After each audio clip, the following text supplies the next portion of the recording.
সবাই ইব্রাহিমরে ধরছে, ইব্রাহিম চল আমরা পুজো দিতে যাব। সাইয়েদনা ইব্রাহিম ফানাযারা নাযরাতান ফিন নুজুম, তাকালেন আকাশে আর বললেন ইন্নী সাকিম, আমি যেতে পারবো না, আমি অসুস্থ। আমি কি আসলে সুস্থ ছিলেন? তো অসুস্থ বললেন কেন? কারণ অসুস্থতা দুই ধরনের, একটা শারীরিক আর একটা।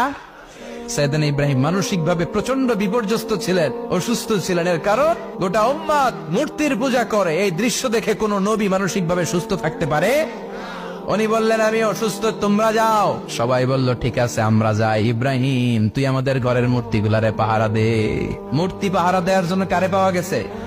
সাইয়েদনা ইব্রাহিম কয় ঠিক আছে আজকে পাহারা দিমু, জন্মের পাহারা, যা তোরা দিতাছি, পাহারা দিতেছি যা। এইবার সাইয়েদনা ইব্রাহিম মূর্তির ঘরে ঢুকলেন, দেখেন কি সুন্দর কথোপকথন আল্লাহ তুলে ধরলেন। আল্লাহু আকবার। মূর্তির ঘরে, দেবীর ঘরে ঢুকে উনি ঘুরে ঘুরে তাকায়, দেখে একটা এমনি হাত আর একটা ব্যাগ করে 14-15টা হাত নিয়ে তাকায় আছে। উনি সবগুলোর সামনে এভাবে তাকায় আছে, দেখে এক একটা এক এক চেহারা, একটা হাতির গণেশ স্টাইলের, আর একটা এরকম, আর একটা নারীর, আর একটা বাঘের, আর একটা তলোয়ার নিয়ে আইতাছি কোপায় ফেলাম আছে না নাই। সবগুলোর সামনে যায়, যে দেখে আর অবাক হয় কত ধরনের খোদার কাছে এরা কত কিছু চায়। আর যে দেখে প্রত্যেকটার সামনে ডেজার্টস আইটেম, মিষ্টান্ন, এক একটার সামনে রসমালাই, এক একটার সামনে কালো জাম, লাল জাম, রসগোল্লা, চামচাম, দুধ মালাই, মালাই চপ আছে না নাই।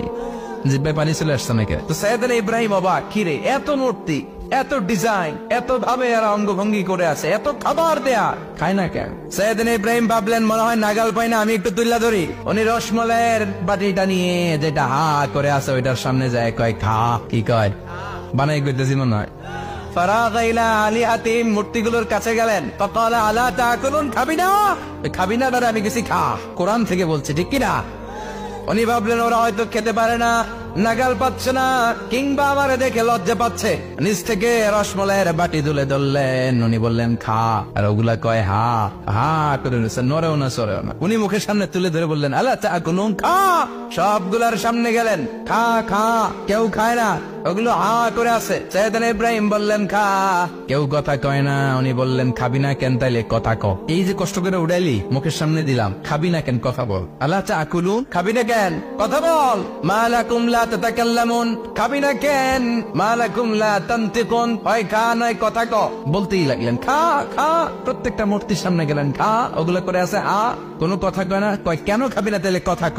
খায়ও না, কথাও কয় না। আপনার ছেলে বায়না ধরছে, আব্বা চানাচুর দাও। কি খাম? চানাচুর কিনে দিলেন, এই নে চানাচুর। এখন চানাচুর খায় না। কিরে বাপ খাবি না কেন? কথাও কয় না। খায়ও না, কথাও কয় না। এখন বাকি আছে কোনটা?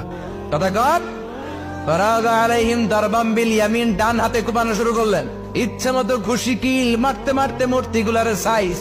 ফারাগা আলাইহিম দারবাম বিল ইয়ামিন, এক একটা নবীর হাতে জান্নাতি শক্তি দিয়েছে কে? খা নাইলে কথা ক। খায় না, কথাও কয় না, বাকি আছে মায়ের। মারতে শুরু করলেন, মারতে মারতে সব শেষ। তারপরে খুঁজে পেলেন একটা কুড়াল। কি পেলেন? কুড়াল দিয়ে মারতে আরো সুবিধা, খালি এটারে এভাবে মারে, ওইভাবে মারে। মারতে মারতে যতগুলো মূর্তি ছিল সবগুলো মেরে বড় মূর্তিটার গায়ে মারতে যাবে, ইন দ্য মিনটাইম স্টপ, কয় না এটারে মারো না। ফাজআলাহুম জুদাদান, সবগুলারে টুকরা টুকরা, ইল্লা কাবীর আল্লাহুম, 12টা ছাড়া ওইটারে রেখে দিলেন। আর বুদ্ধি করে কুড়ালটারে বড়টার কান্দে ঝুলাইয়া দিলেন, বড় মূর্তিটার কাদের মধ্যে ঝুলাই দিলেন। ঘটনাটা সুন্দর হয়েছে না? এখন কেমন যেন মনে হয় এটা কুপাইয়া দাঁড়া রয়েছে বাবার বেটার মতো।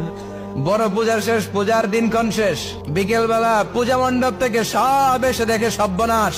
পাহারাদার ইব্রাহিম কই, আনতা ফাআলতা হাযা বিআলিহাতিনা ইয়া ইব্রাহিম। ইব্রাহিম সর্বনাশ কে কইছে? তুই কইছতনি? কই আইনো, বড়টাই কইছে, ওইটারে জিজ্ঞেস করো। বল ফাআলাহু কাবীরুহুম হাযা ফাসআলুহুম ইন কানু ইয়ানতিকুন, কোরআন থেকে বলছে, আমি করি নাই। ওই দেখ কুড়ালটা কার কান্দে, বড়টার কান্দে, ওইটারে জিগা। সবাইকে খাইছে। সবাই বলে ইব্রাহিম তুমি কি জানো না এগুলো কথা বলে না? সাইয়েদনা ইব্রাহিম বলে যে এটা কথা কয় না, ওইটার পূজা করস কেন? যেটা কথা বলে না, যেটা নিজেরাই নিজেদেরকে মায়ের থেকে বাঁচাতে পারে না, নিজেরাই নিজেদেরকে রক্ষা করতে পারে না, তোরে কিভাবে রক্ষা করবে? এগুলোর পূজা কেন করিস? ফাবুগিতাল্লাযী কাফার, কারো কোনো জবাব নাই, লা জবাব।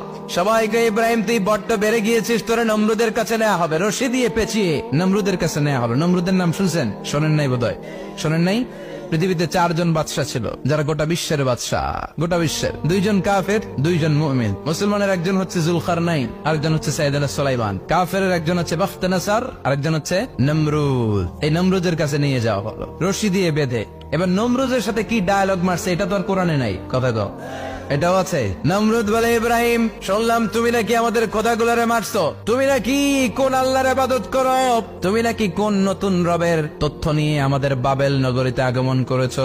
আমি ছাড়া কোনো খোদা আছে বলে তো আমি শুনি নাই, এই বাবেল নগরীতে আমি ছাড়া কোনো খোদা আছে আজকে নতুন শুনলাম। কে তোমার খোদা, কি তার পাওয়া? এবার ডায়ালগ মারা শুরু করলেন সাইয়েদনা ইব্রাহিম। সাইয়েদনা ইব্রাহিম বললেন, রব্বি আল্লাযী ইউহয়ী ওয়া ইউমীত, আমার রব এমন রব যিনি জীবন দেয় আবার মরণও দেয়। নমরুদ বলে, তাই তোমার আল্লাহ জীবন দেয় মরণ দেয়? আনা উহয়ী ওয়া উমীত। এবার নমরুদ ডায়ালগ মারতেছে।